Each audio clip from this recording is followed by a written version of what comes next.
I'm Lee Moore. I'm Rob Moore. And this is the Chinese Literature Podcast. Rob, last year we did this thing where just at the end of the year, we posted a podcast that was kind of an end of the year, summation of the year discussion, general discussion, not about a particular text like we normally do, but just us rambling even more than normal. It was surprisingly well received, considering that we were rambling a lot more than normal. And so we've kind of decided to make it, if we could say it, a tradition, I guess. Merry Christmas, everybody. There you go. This is your present. Happy New Year. Happy Hanukkah, whatever you celebrate. Right. But it's been, one of the reasons we decided to do it again this year is it's been quite a year, my friend. I thought last year was a big year. I'd gotten back from China early because of COVID. You had fled China in February of 2020? Mid-February, is that right? Yeah, from COVID. And we thought, wow, this has been a big year. But this year, not only is COVID still around, but both you and I successfully defended our dissertations and are now doctors. And therefore, the podcast will no longer be hosted by Lee and Rob Moore. It will now be doctors Lee Moore and Rob Moore. Or can we say doctors Lee and Rob Moore? That's a good question. I don't know. I've never heard colleagues with the same last name introduce themselves. Whatever would make us sound weirder, I suppose we should go with. That's definitely the case. We don't need much help sounding weirder. But, one of the things we talked about is with some distance away from grad school, you start really thinking a lot more about what that whole experience meant, not just in grad school, but in the wider world, because you and I are currently not in academia. We do not have academic jobs. May or may not have them in the future. Who knows? We're crossing the river by feeling the stones, as Deng Xiaoping would say. Yes. So it's an interesting time to kind of reflect on that whole experience. So we're going to kind of do a little bit of that from the vantage point of where we are. Of course, I'm in France. You're still in Oregon. So I'm very much not where I was when I finished my dissertation in June. Yeah, Rob, can I just ask the first question? Go for it. So we can ramble forth.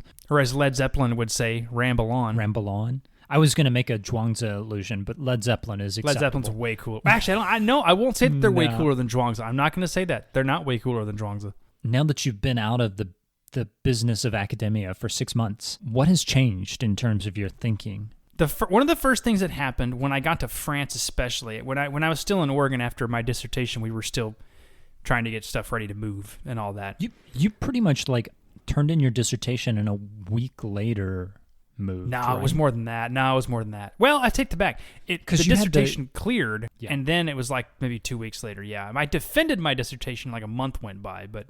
Yeah, and I guess I should point this out because not everybody has, I'm assuming most of our listeners have not defended dissertations, at least in the U.S. system, or in our system, we should just say in Oregon. You defend a dissertation and then you have 2 weeks to turn in a final copy, and that's a hard deadline. If you don't make that, then there are going to be problems. And then when you turn it in, they do some editorial work. It's not like going through and making sure you spelt everything correctly, but it's just kind of formatting issues.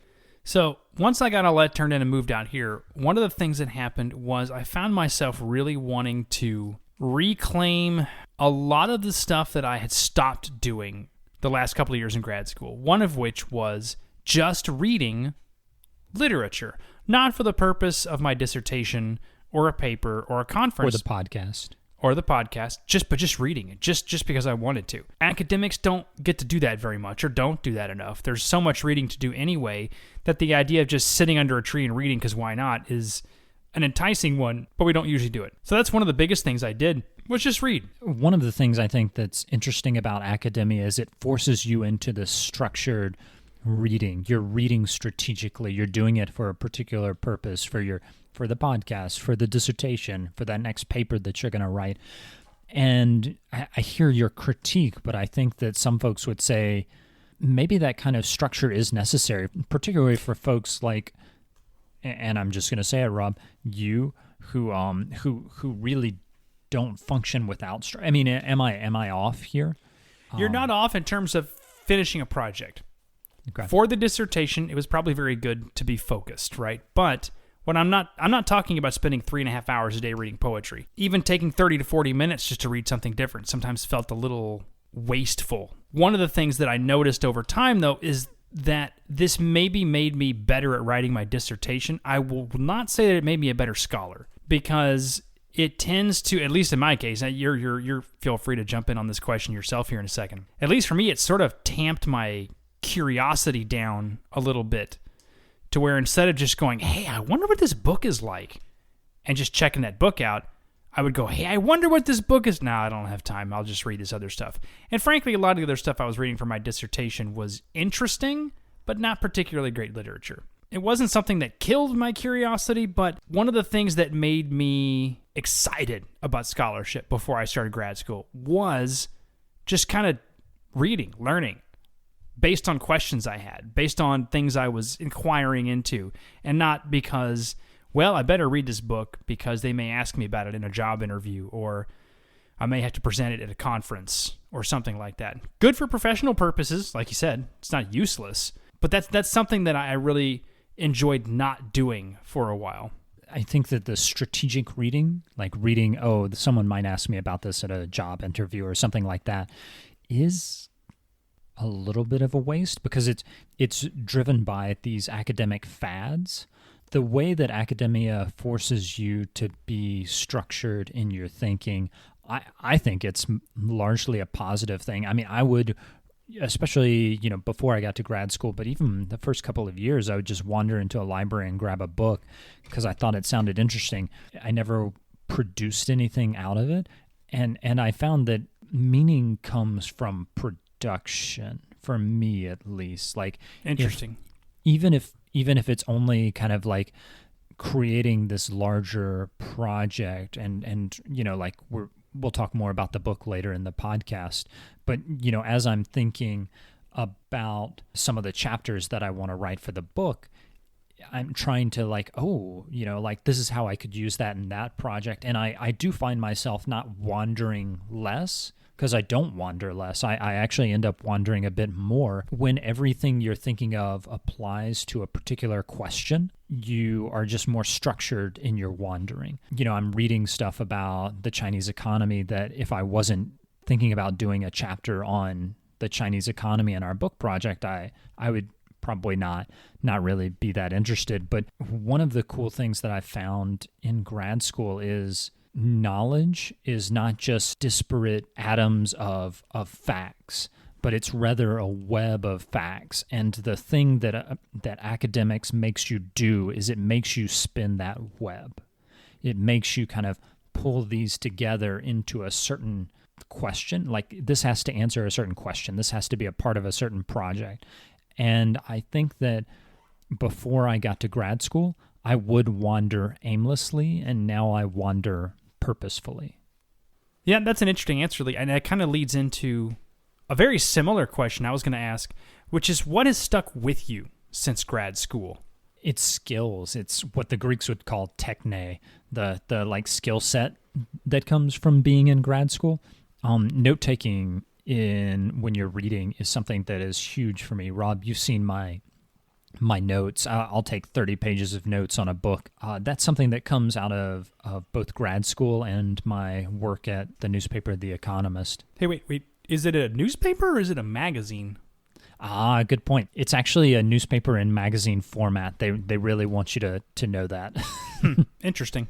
Yeah, it's a weird thing. I think it has to do with the era that it was started publishing in. Working as a journalist and as an academic, I came to find that data that doesn't exist on paper, either digital paper or dead tree paper, doesn't exist, right? Like, there's a saying in cybersecurity forums, data that doesn't exist in two places doesn't exist. Data that just exists in your head, that's stuff that you've thought, stuff that you haven't written down, for me, does not exist. That's one of the takeaways from grad school for me. That's an interesting one. I know I was already taking a ton of notes before grad school, but I definitely have a lot more notes in grad school, partly because if you don't write stuff down when you're reading some of the ridiculously convoluted things we've had to read, you're going to be just lost. Impossible to understand. It's impossible. Right? You can't go back and reread that stuff quickly enough to use it. So you have to take notes. You're dead. Rob, what's something that stuck with you? Either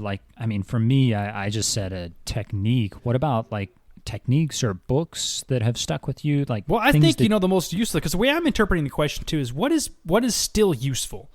Because one of the critiques of graduate school, especially the humanities, is you learn a lot of stuff that you don't need, you don't use, you get out and you just say, forget about it. But the writing process, my writing process has changed dramatically since I got to grad school. Well, one, you just have to get it done. Before grad school, I tried writing a lot of fiction and didn't finish much of it because I would just try to write masterpieces and just kind of any idea that came to me, I'd try to chase it, right? Thinking if I can just get all these down, this is really going to be the one. Well, you literally don't have time in grad school. And so one of the things you learn is A, to just get it done. B, and this may be the biggest thing I got out of grad school, trust your readers. So guys like you, Roy, are my advisor, and he was on your committee. Other colleagues and friends I met, you trust your critiquers. You trust the people you give it to, and you get used to giving people crap. Like you get used to finishing a draft knowing this is not the draft. I'm not done. Like I'm maybe 10% done, right? This is going to change a lot. And I won't say I'm 100% comfortable with it, but I'm comfortable with the process. I know that the end result, when I get through all this stuff, is going to be really good. I just have to go through it. And learning how to take and trust critique has been absolutely huge.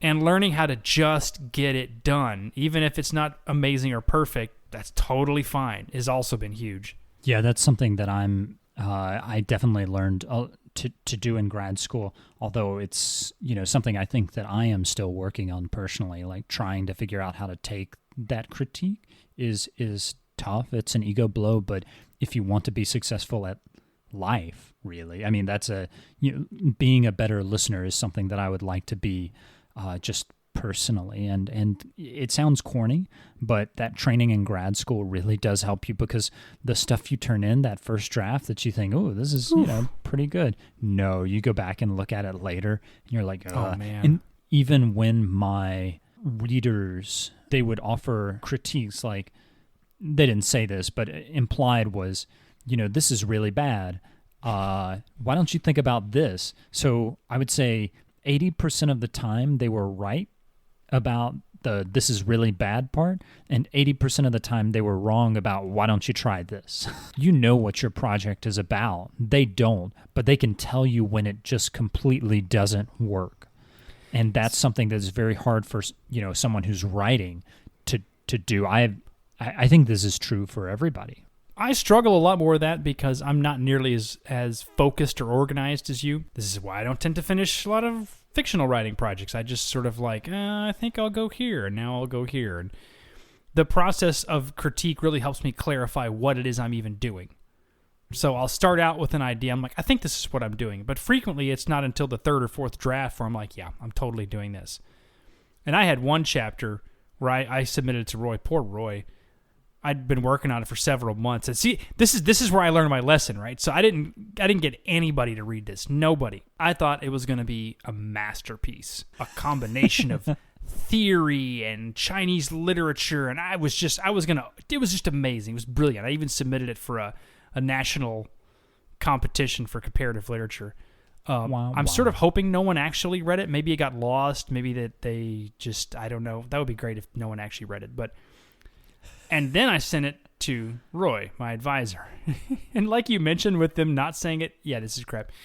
In Roy's sort of as gentle as possible way, he was like, yeah, so what are you doing? One of those things. And I was like, oh man, I spent 4 months or more writing this. Apparently it sucks. And I can confirm. I could even send you the draft if you really want to check it out someday, Lee, for a real roller coaster ride. Yeah, it was rough. It was bad. It was really bad. But one of the reasons it was bad is because I wasn't letting other people read it and critique it. If I'd just thrown together a draft in 6 weeks and sent it to you and some other folks, you would have told me, this is no. And And I would have saved myself some time and either reorganized it or just chucked it. So we're here at the end of the process. We both have PhDs in hand. At least I think I have a PhD in hand. I actually got an email like a week ago saying that 2 of my advisors had not actually clicked the right button to... Oh, man. But hopefully that's been taken care of. But assuming that I do actually have a PhD, Rob, let's tackle this question. What do you wish you knew starting out that you do know now? And you can answer that in song form, like a kind of Sunday morning brunch singer in there is a great song by the Faces yeah. about that. I wish that I knew what I know now. That's a great song. We can maybe put that in the credits or something. We don't have credits. We're the only ones involved. Secrets. That's not true. We should mention this. We actually have an editor. It's true. You're not involved with her. My wife edits everything. I better not be involved with her. She's your wife. That'd be really scary. You're not involved in that end of the podcast. Three instead of 2 people doesn't make the end credit sequence that much longer. Sure, but we do have people involved, and my wife doesn't listen to as much as yours does. But I have passed some things by her where I was like, "Listen, do I need to do something about this? Edit this? What do you think?" And it's been pretty valuable. My wife actually, so she was listening to the podcast so much, and she would catch a few things, and she was like, "Why don't you just let me listen to it before you put it online?" And I was like, "Yeah, that's obviously the right thing to do. Duh. Yes. Why didn't I not think of that before?" So, what do I wish I had known? It's a great song, right? I wish I had known that I like teaching a whole lot more than I like research. Because if I had, I would absolutely have studied and gotten my master's in education at the same time. And, I mean, I don't know where I would be now. I might be teaching somewhere instead. But I try, when you're surrounded by people who want to publish books and change the world, it's hard not to drink at least a little of the Kool-Aid and go, yeah, wow, wouldn't that be great to be in one of those jobs where like you don't teach and you just write, man. And then by the time I got especially once COVID hit and I couldn't be in a physical classroom but could just interact with students through Zoom, I was like, oh man. This is one of the things that made grad school worth it for me, is being able to interact with students in a classroom. So I wish I'd known that.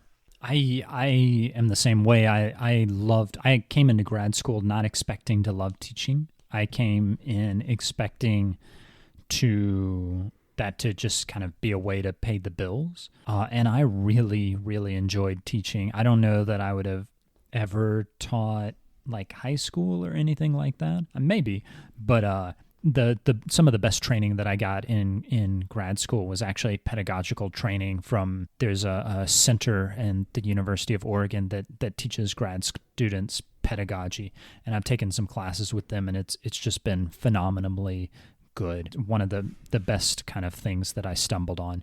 One of my broader critiques of academia, and Rob, we when we were writing down questions, we kind of had a question about this, so I'll kind of fold my answer into that.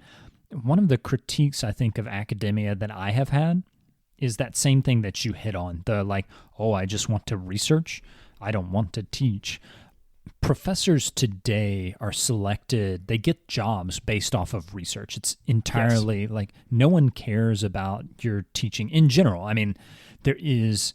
They will gesture towards the importance of teaching, but mostly people get jobs purely based off of the importance of their research, how much their research they produce. And the reason for that is because there are metrics that improve a university's ranking based off of how much research that university is publishing.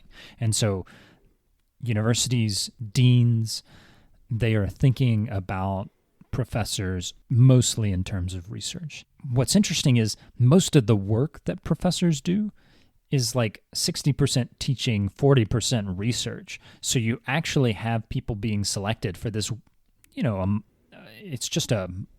it's a important part of what they do, but it's not actually the main thing. And then you get these people who can't teach, and students are like, what the heck is going on? Why am I paying for this so you could sit up there and not teach?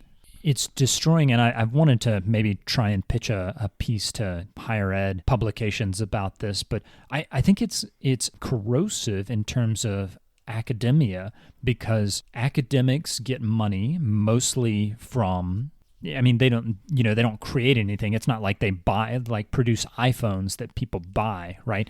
And it's not like people are lining up at the grocery store to buy a new copy of, say, comparative literature journal. Exactly. Most of the money comes from parents, one way or another, even if, tuition or taxpayer support of people who want their kids in school, or even if you're at a private school, it's coming off tuition and donations, which donations, people are only going to donate to schools as long as they think they're relevant or they're getting something out of it. You're getting all your money from the public, essentially. And yet the public-facing operation of the university is not being prioritized because it's not in the metrics. You've got students who are telling their parents these professors don't know what they're talking about, because if you can't teach, you can't explain what you're talking about. And I think that's a real problem that academics need to come to terms with, particularly humanities and I would say social sciences. Sociology has a big problem with it as well, but we all do. Science, I think, less so. The hard sciences don't really need to explain their importance because that's evident, self-evident to a lot of people. No, I think you're dead right about all that. It's interesting the number of people I met in grad school who thought they were really adding something to society, to how society functions, purely through research. So I'm going to publish a paper combining like 3 different strands of critical theory and an obscure text by Samuel Beckett mixed with a poem by Ezra Pound, and I'm adding something to the revolution, to the reform, or whatever, despite the fact that no one's going to read it. And the place where people really would engage it, that's the classroom, right? That's where the rubber hits the road. And if that's not the place you want to participate in, then, well, with all due respect, why would people pay you for that, right? And I think you're spot on, Rob. I would also say, though, that we don't want to suggest that research isn't important, because it is, right? I would say, and can I just say it real quick, because I had a thought right with that. I enjoyed research because of what it added to my teaching. So the best, and this is something that I didn't realize I really missed until my last year or two of grad school, whereas before grad school, I would learn something because I was having conversations with people. When I was at Nankai studying Chinese literature, why did I write about Haize? Because I was discussing him with all my colleagues, debating him, reading him. I would I need to know this stuff because they're all reading this stuff, right? And it was the same thing when I'd teach my students. I would go, oh, wow, I'm about to teach this. I better learn a little more about it because I want to be able to really engage them. And that was the good stuff, man, because I'd come into class with new ideas, and this sounds like just a slogan, but it's true. I end up learning more from them than they may have from me because they would toss me these questions that, frankly, a good academic wouldn't ask, right? They'd think it's not smart enough or something. Students don't know enough, and so they'll ask you things like, sir, when Foucault says this here, what does he even mean? Is that talking about the government or something? You're like, that's a good question. I'm not sure how to answer that. You taught Foucault to undergrads? Yep. Well, not extensively. I didn't assign, Madness and Civilization or something. We just talked about, for example, the panopticon, the classic Foucault image and how it relates to...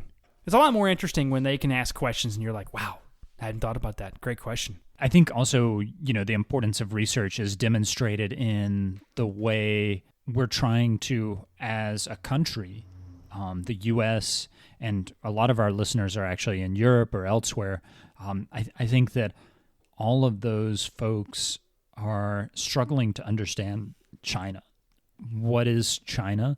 And what's important to it. So the question of researching that is more relevant today than when I started my grad school in 2014 and you started in 2013. Understanding why Lu Xun is such an important figure, and I should make a plug.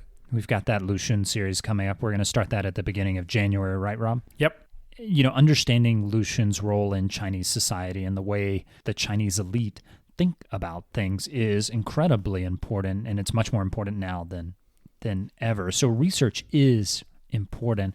I think the critique that we have is making sure that it's relevant. Rob, that person that you were suggesting is connecting an Ezra Pound poem with something else and tying three theorists in. There should be someone who's an advisor who's going, hey, why is this important? And if you can't answer that question, then I think you have to ask, what are you doing? Or how are you going to explain this how would you explain this to people who are not in the discipline? Not that you have to. You're not required to do that. If the idea really is incredibly important and useful, you should want everyone to understand it, right? And actually, this dovetails into a question you and I talk about a lot about theory. We don't have to go down the rabbit hole too much on this, but one of the common critiques you'll read about higher academics, particularly in the humanities now, is about critical theory. Anymore, it's more critical race theory. They tend to just bundle postmodernism in with everything and just sort of say they're just studying these weird, detached ideas and then trying to apply them to society, and it's just not going to work. You and I have made plenty of cracks about one or another theorist or theory over the years, but where do you stand on this? Do you have a firm perspective on the usefulness or not of theory? So I think one of the things Michael Allen, who's both a genius and a teacher of both of us, he has suggested that sometimes reading theory is something you do just for fun, to train your brain to think in very complicated ways, even if you don't have any use for it. And I think he would push back against the idea that there's no use for theory, but I think he would say even if you don't have any use for it, if you don't see the application, there's still something worthwhile in thinking about theory. I actually really like Foucault's Discipline and Punish. I find it very useful. I think that there's a tendency in our fields to turn Foucault into a sacred text, and just because Foucault said it or just because some other famous theorist said it, therefore you have proved your point. That's all you have to do is quote Foucault and mic drop. That doesn't really make sense to me, and he's interesting, but he doesn't prove anything. No. Neither does Derrida, neither does Deleuze. One of my critiques is that there is a certain, like you say, a sacred approach to some theorists. Derrida, I said Deleuze, Foucault. For a while it was Lacan, the French psychoanalyst. It's true that there's like a pantheon, right, of theorists that you just have to talk about. You just have to. And it's well known. I mean, when I was studying in Paris that year, one of the professors I was working with said he thought it was really weird that in the U.S., everyone seemed to need to talk about Deleuze and Derrida and Foucault.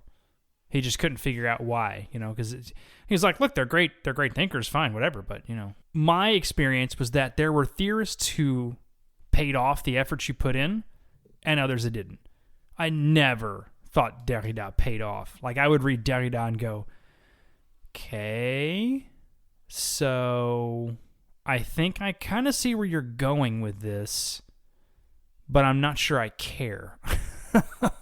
I've read some other biggies in the field. I never liked Judith Butler, for example. I know it's going to drive some people nuts, right? Not because she's not smart, not because she doesn't have probably valuable critiques, but there are some thinkers who are so in-house that unless you've read all the stuff they're talking about, forget it.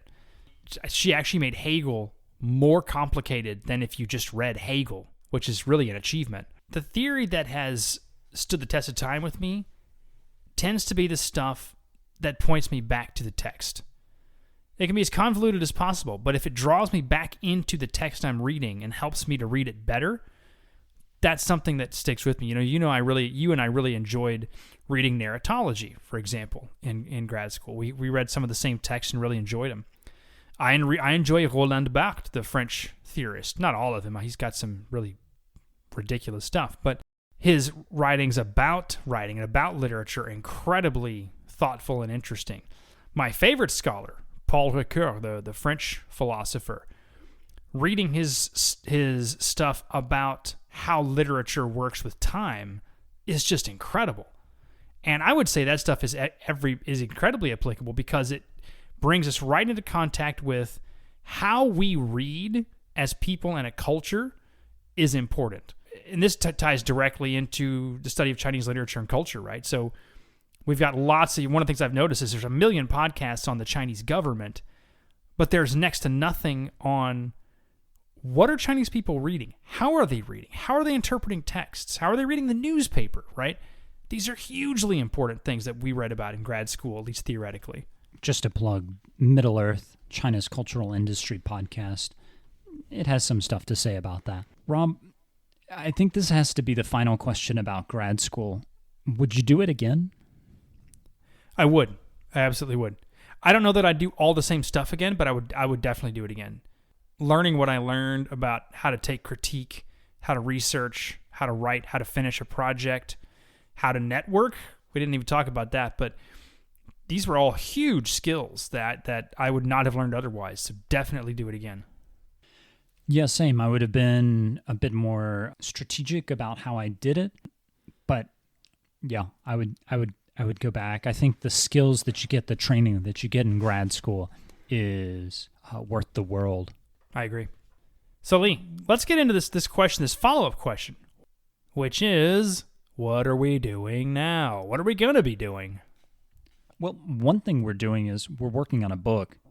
We are trying to connect Chinese literature with sort of broader issues and discuss the China that you see in the news in terms of long history, connecting it with literature, culture, history. That's something that we've been working on for probably a year now, and grad school kind of took over our lives. And so we've written chapters of the book, but we're starting to think about book proposals. We have a book proposal that we're working through now, and maybe going to send it off to different people and start contacting some folks in the field. I should say, if there are listeners out there who want to take a look and be beta readers who are interested in critiquing us, we'd love to have your perspectives on this. So send us an email at ChineseLiteraturePodcast@gmail.com and say, hey, I'd kind of be interested in reading some chapters. As long as you're willing to offer constructive criticism, it's okay, Rob, if people email us, right? Absolutely. Are you kidding me? That'd be amazing, because we've gotten enough emails from people with really intelligent critiques of what we do and discussions of it. If any of you want to be involved, yes, please. That would be amazing. Yeah. But we're one of the things we're looking at is a maximum of breadth and depth kind of in the same place. 12 topics probably, depending on what an editor would want. 10, kind of running 12, the gambit. Yeah. Economics, history, modern politics, the whole thing, but always with a backing of stories. Actual literary texts, historical anecdotes, the whole thing. So the idea is, if you can read a New York Times article, you're going to be able to read the book. But you're going to get stuff the New York Times is not going to be talking about. Ancient poetry, translated literature from the Qing dynasty, every little bit of everything. But it's going to really add something. So that's what we're working on. Beta readers, send us an email. We'll send you what we got. Rob, you're also working on your own translation, aren't you? Shortly before I finished grad school, I was offered a contract by Oxford University Press to produce a critical translation of a very overlooked work of Chinese scholarship from the early 20th century, 1908-1909, called Poetry Notes from the Human World by the Chinese scholar Wang Guowei. It's fascinating and strange, and it's essentially one late Qing scholar's attempt to say, look, I've tried studying Western philosophy. I've tried combining it with Eastern philosophy. There just isn't any combining them in any way that makes sense to me, and neither one answers the kinds of questions I have. But what does answer the question I have is poetry and the experience of poetry. So that's what I'm going to talk about. And my translation gives you that text, but it's also going to give you most of the poetry he's quoting, and also a whole collection of Chinese aesthetic philosophy, which is very interesting, and you almost never see it. So it's kind of a combination of a lot of stuff. It's meant to be like a teaching text. If you have no idea what this stuff is, this is a good place to start. That's a really cool project. In terms of things other than the book, I am actually looking for some work either in academia or journalism. I actually got an interview for the Beijing correspondent position with The Economist. I haven't heard back from them yet. Since I do have that experience in journalism, I was an intern there at The Economist. I'm applying or looking to apply to some other papers if I don't get that job. But The Economist's dream job because it's the greatest English language newspaper in the world. There you go. That's not remotely unbiased either, dear listener. So Not you at can all. trust that. Me, I'm going to keep working on the publishing thing, and I've got the translation. I got maybe this book. Maybe I'll do another translation. Who knows? But I'm also thinking about looking for some teaching work here because I really do miss being in the classroom. I would be fine just teaching English for a while, just, to get back on the horse because I love it. But yeah, who knows, right? The next we could end up being millionaires just from this podcast. I mean, one never knows. Yeah. Somehow I doubt it. But, although I will say this, where did we start? We started with a laptop and a laptop speaker, no format, really lo-fi, and now we have 12,000 downloads-ish per month. We interview heads of departments, so maybe in another 5 years we'll be interviewing heads of state. They'll be interviewing us. Who knows? Chairman Xi Jinping, if you want, you're welcome on this podcast. Oh my goodness, yes. You can come on and just yell at us and tell us how stupid we are. We'll happily post that. I would love to hear Xi Jinping talk about his thoughts on Lu Xun. That would be incredible. Oh my goodness, yes, that would be amazing. That's a pretty good place to end it, but I'll go ahead and give you our social media information again. Twitter at ChinLitPod, Instagram at Chinese Lit Pod, and of course, Patreon Chinese Literature Podcast. And as previously mentioned, the email, Chinese Literature Podcast at Gmail. If you want to be a beta reader, if you want to participate, if you just want to tell us how brilliant we are. Thoughts on the podcast. Whatever service you're using to get your podcast, also, please leave a review. We really appreciate them. Hopefully, this upcoming year will be better than the last year. Actually, it was pretty good for us. I feel bad. It was pretty good for us. It was really awful for most people, so I don't really know what to do with that. It was a good year to be stuck in a room doing dissertation work. I agree. That I completely agree with. I'm Lee Moore. I'm Rob Moore. And this is the Chinese Literature Podcast.